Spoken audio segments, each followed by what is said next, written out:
वचनों का समर्थन करते हुए ही महाराज युधिष्ठिर को जो अपने शत्रु है दुर्योधन इत्यादि से प्रतिशोध लेने के लिए कहता है। इसमें वह द्रौपदी के वचनों का समर्थन कर रहा है। कौन से द्रौपदी के वचन?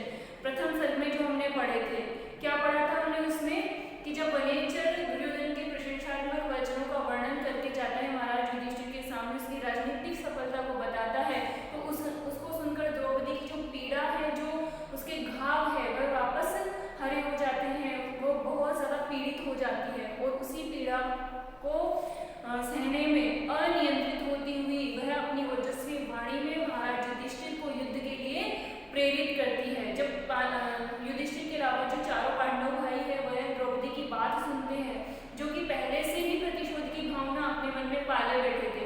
यानी कि युधिष्ठिर को छोड़कर जो चारों पांडव भाई थे वो क्या चाहते थे? वो तो पहले से जब युद्ध क्रीड़ा में उनकी पराजय हुई थी छल और कपट के साथ और उनका अपमान हुआ था, तभी वे चाहते थे उनसे प्रतिशोध लेना, कौरवों से प्रतिशोध लेना चाहते थे, उनसे बदला लेना चाहते थे। लेकिन अपने भाई जो युधिष्ठिर थे वो धर्मराज थे, वो सत्य प्रतिज्ञ थे, तो उन्हीं के सम्मान की वजह से वे चारों चुप थे, प्रतिशोध की बात नहीं किया करते थे। लेकिन जब द्रौपदी ने कहा तो उनकी जो भावना है वो और प्रबल हो गई, जो उनकी प्रतिशोध की भावना थी वो और प्रबल हो गई और उनको भी एक अवसर मिल गया। तो जब द्रौपदी के वचन उन्होंने सुने तो वो भी अपने आप को नहीं रोक पाए। उन्हीं में से एक जो युधिष्ठिर से जस्ट छोटे भाई थे भीम मध्यम, वो द्रौपदी के विचारों का समर्थन करते हुए ही महाराज युधिष्ठिर को कहने लगे। वो अपने आप को नहीं रोक पाए और महाराज युधिष्ठिर को शत्रु से प्रतिशोध लेने के लिए कहने लगे और उन्होंने ही द्रौपदी के वचनों का समर्थन किया कि जो द्रौपदी कह रही है वो वस्तुतः सही है। यानी कि जो समय था जो चला गया वो चला गया, लेकिन अभी भी समय हमारे पास है, हमें समय को व्यर्थ नहीं करना चाहिए। हमें क्या करना चाहिए? समय और परिस्थिति को ध्यान में रखते हुए प्रतिशोध लेना चाहिए, हमारे प्रतिशोध को पूरा करना चाहिए और हमें हमारा हक पाना चाहिए। तो क्या कह रहे हैं भीम युधिष्ठिर से? विषमोऽपि विकायते नयः कृततीर्थपयसामिवाशयः स तु तत्र विशेषदुर्लभः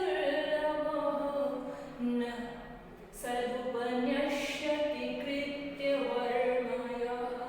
वापस, विषमोऽपि विकायते नयः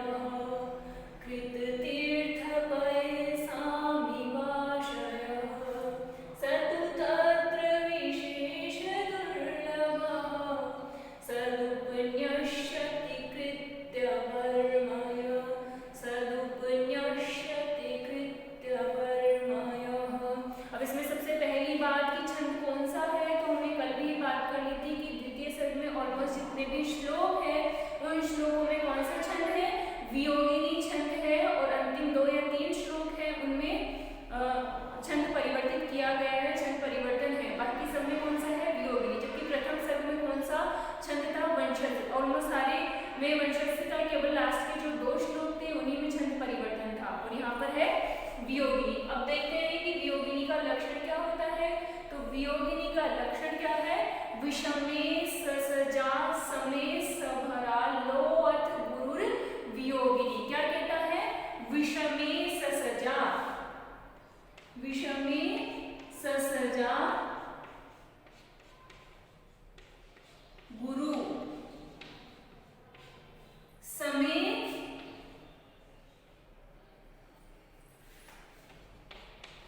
समे सभरा लो अथ गुरुर वियोगिनी। क्या कहता है वियोगिनी की? विषमे ससजा। विषमे यानी विषम संख्यक कौन? पहला और तीसरा, ठीक है। 1 और 3 विषम संख्यक है, यानी कि एक श्लोक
तीन नौ और एक 10। जो एक गण होता है वो 3 वर्ण समूह का होता है, ये हम सब जानते ही हैं। तो एक गण यानी सगण में 3 वर्ण है, तो 3 3 6 3 9 और एक गुरु यानी कितने वर्ण हुए 10। और इसमें कितने हो गए 3 3 6 3 9 एक लघु और एक गुरु यानी कि 11 वर्ण। तो ये छंद कैसा छंद है? ये छंद समवृत्त है, अर्ध समवृत्त है या विषमवृत्त है? ये छंद अर्ध समवृत्त है। क्यों है? क्योंकि इसमें 2 पाद एक समान है और 2 पाद एक समान है। पहला और तीसरा समान है और दूसरा और चौथा समान है। जब ऐसा होता है कि श्लोक में 2 पाद एक समान हो, 2 पाद एक समान हो चारों में से, तो क्या होता है? वह छंद अर्ध समवृत्त कहलाता है। समवृत्त क्या होता है? समवृत्त में जो चारों पाद है वो समान होते हैं, उनमें गण व्यवस्था और उनकी जो वर्ण संख्या है दोनों समान होती है। जैसे शार्दुल विक्रीडितम है, शार्दुल विक्रीडितम की जो गण व्यवस्था है प्रत्येक चरण की और जो वर्ण संख्या है वो समान होती है। इसके अलावा शिखरणी, शब्दरा, अनुष्टुप, इंद्रवज्र, इंद्रवज्र, ये सब छंद कैसे है? समवृत्त है। ये कैसा है? अर्ध समवृत्त है। और एक होता है विषमवृत्त। विषमवृत्त छंद ऐसा होता है जिसमें जो ये 4 पाद है, चारों पादों में ही चारों की संख्या अलग अलग होती है। पहले पाद की संख्या और गण व्यवस्था अलग ही होगी, दूसरे की संख्या और गण व्यवस्था अलग होगी, तीसरे की अलग और चौथे की अलग होती है। जब ऐसा होता है तो वो छंद क्या कहलाता है? विषमवृत्त छंद कहलाता है। ये तो कोई छंद की बात। वस्तुतः जो अब हमारा विषय है हम उस पे चलते हैं। हमारा विषय है कि भीम द्रौपदी के विचारों का समर्थन करते हुए महाराज युधिष्ठिर को युद्ध के लिए प्रेरित कर रहा है। जो कर्तव्य विषयक विचार है उनको उपस्थित करता है। क्या कह रहा है वो? विषमोऽपि विघायते नयः कृत तीर्थ पयसामिवाशय। अब यहाँ पर एक ही संयुक्त पद है, इसको देख लेते हैं तो इसका विच्छेद हो जाएगा पयसाम इव आशयः। ठीक है, एक ये शब्द है, इसका भी विच्छेद कर लेते हैं तो इसका क्या हो जाएगा? सत उपन्यस्यति। अब चलते हैं इसके अन्वय और अन्वय के साथ इसका शब्द सा अर्थ हम कर लेते हैं।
लेकिन कठिनता क्या है, उस नीति शास्त्र में जो वो दक्ष व्यक्ति है, जिनसे हमने ज्ञान प्राप्त किया है या प्राप्त करने वाले हैं, ऐसे व्यक्ति संसार में होते ही बहुत कम है कि जो हमें वो जो राजनीतिक सफलता है नीति शास्त्र से संबंधित जो मतलब उसको पढ़ करके जो हमें सफलताएं मिलने वाली है उनको हमारे सामने अच्छे तरीके से प्रस्तुत कर सके। अब यहाँ पर पैसाम आशय, यहाँ पर पैसाम इव आशय, जलाशयों के समान ही लिया है, ये साभिप्राय है, यह एक तरीके से दृष्टांत हमारे कि जलाशय के समान। तो यहाँ पर कहना क्या चाह रहे हैं, इसका तात्पर्य क्या है कि जिस प्रकार से जो जलाशय है, जलाशय क्या है हमारे लिए अत्यंत दुर्गम्य है, जलाशय कैसे हमारे लिए अत्यंत दुर्गम्य है, लेकिन हम तैरने इत्यादि का अभ्यास करके उस जलाशय में प्रविष्ट हो सकते हैं। लेकिन अगर वह जलाशय कंकड़ पत्थर इत्यादि से भरा हुआ है तो भी वह कैसा है हमारे लिए दुर्गम्य है। लेकिन अगर उसमें सीढ़ियों इत्यादि का निर्माण हो जाता है, उसमें जो कंकड़ पत्थर है वो हटा दिए जाते हैं, तब जलाशय हमारे लिए कैसा बनता है, सुगम्य बन जाता है। हमने तैरने इत्यादि का अभ्यास तो कर लिया, लेकिन उसको जो जलाशय है उसको उसमें सीढ़ियां बनाना है, उसमें रास्ते का निर्माण करना है, ये जो कार्य अगर हो जाए तो हमारे लिए फिर सुगम्य बनता है। तो जो उसका उस जलाशय में सीढ़ियों का निर्माण करने वाले या फिर रास्ते का निर्माण करने वाले जो दक्ष कारीगर है वो कैसे होते हैं, बहुत कम होते हैं। यानी कि एक जलाशय में प्रविष्ट करके उसका जो आनंद है वो लेने वाले तो बहुत सारे लोग मिल जाएंगे, उसके लिए वो तैरने का अभ्यास कर लेंगे, इससे ज़्यादा उनको कुछ नहीं चाहिए। लेकिन उसको सुगम्य बनाने का कार्य कौन करता है, वो दक्ष कारीगर। तो ऐसे वो दक्ष कारीगर उन जाने वालों की संख्या में क्या है, बहुत कम होते हैं। तो उसी उदाहरण को लेते हुए यहाँ पर क्या कह रहे हैं महाकवि कि जिस प्रकार से जलाशय की बात है उसी तरीके से जो नीति शास्त्र रूपी हमारे सामने जलाशय है, यहाँ पर नीति शास्त्र की तुलना जलाशय से की है, तो उसी प्रकार से जो नीति शास्त्र रूपी जलाशय हमारे सामने है ये कैसा है, दुर्गम्य है। नीति शास्त्र को हम इतनी आसानी से अपने आप नहीं जान सकते, बहुत ही कठिनता से जानने योग्य हैं। लेकिन बहुत अच्छे से अगर हम अभ्यास कर ले, कृत तीर्थ हो, लेकिन अगर हम बहुत अच्छे से अभ्यास कर ले, जैसे इसमें जाने के लिए, जलाशय में जाने के लिए हमें तैरने का अभ्यास करना है, उसी तरीके से कृत तीर्थ यानी नीति शास्त्र को जानने के लिए हम हमारे गुरुजनों के समक्ष अगर अच्छे से अभ्यास कर ले तो वह नीति शास्त्र हमारे लिए कैसा हो जाता है, विगाह्य, अत्यंत सरलता से सुगमता से जानने योग्य हो जाता है। लेकिन फिर नीचे वाली जो लाइन है उसमें कठिनाई बताई है, कि उसमें कठिनाई क्या है, तू लेकिन तत्व यानी उस नीति शास्त्र में, उस नीति शास्त्र को सरलता से आप जान लें, आप अभ्यास करके जान लें। इसमें कठिनाई है क्या कि जो आपको नीति शास्त्र का ज्ञान करवाने वाले हैं, ऐसे जो दक्ष गुरु है जो आपको नीति शास्त्र का ज्ञान करवाएंगे, ऐसे जो दक्ष गुरु है वह कैसे हैं, बहुत ही दुर्लभ है, विरल है, जिनको खुद को नीति शास्त्र का ज्ञान हो वो आपको नीति शास्त्र का ज्ञान करवा सके। जिस तरीके से जलाशय को बनाने वाले, सुगम बनाने वाले दक्ष कारीगर कम है, वैसे इस नीति शास्त्र को आपको समझाने वाले जो कारीगर है, जो दक्ष गुरु है वो बहुत विरल है, जो क्या करते हैं, सद का मतलब काल और देश के हिसाब से आपकी क्या जगह है, आपकी परिस्थिति कैसी है और आपका समय कैसा चल रहा है, आपकी परिस्थिति और समय के अनुसार उसके जो सफलता के मंत्र है उनको आपके सामने प्रस्तुत कर सके। ऐसे व्यक्ति क्या होते हैं, बहुत कम होते हैं। वस्तुतः यहाँ पर जो महाकवि वो कहना क्या चाह रहे हैं, अब इसका तात्पर्य क्या है, भावार्थ क्या है कि जो द्रौपदी ने इससे पिछले वाले श्लोक में जो द्रौपदी के वचन थे उनको भीम ने क्या कहा था, उचित कहा था कि जो युधिष्ठिर की मनोस्थिति है उससे भी उचित क्या है, द्रौपदी के वचन है। और जो द्रौपदी के वचन है उन्हीं का इस श्लोक के द्वारा समर्थन किया गया है। उस श्लोक में ये कहा था, जो इससे पहले वाला श्लोक है कि जो द्रौपदी ने वाणी कही है, जो द्रौपदी के विचार है वो विचार कैसे है, बहुत ही सार गर्भित है और वो तो बृहस्पति को भी आश्चर्यचकित कर देने वाले हैं। तो ऐसे सरल विचार, ऐसे जो कठिन विचार है, ऐसे जो सार गर्भित विचार है वे वस्तुतः आसानी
फिर हो जाएगा वापस, एक बार फिर से देख लेते हैं, सॉरी। परिणाम के परिणाम यानी अंत में सुखकारी या हितकारी, लाभकारी, गरीयस यानी सार गर्भित, श्रेष्ठ, क्षतौजसाम व्यथके, क्षतौजसाम व्यथके यानी क्षीण शक्ति वाले, क्षत यानी क्षीण, ओजसाम यानी शक्ति वाले, कांति वाले व्यक्ति के लिए, व्यथके यानी संतापकारी, पीड़ित करने वाली। ये हो जाएगा। फिर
देने वाली है। इसकी वाणी में बहुत सारे गुण दिखाई देते हैं। बहुत सारे गुण कौन से? राज्य लाभ इत्यादि के गुण दिखाई देते हैं। यानी कि जो इसने वाणी कही है हे महाराज युधिष्ठिर, हे राजन, वो अनसुनी करने योग्य नहीं है, बल्कि वह विचार करने योग्य है। आप भी इस पर विचार कीजिए। इनडायरेक्ट वे में भीम कहना क्या चाह रहे हैं कि जो द्रौपदी ने कही है, मैं तो उन बातों से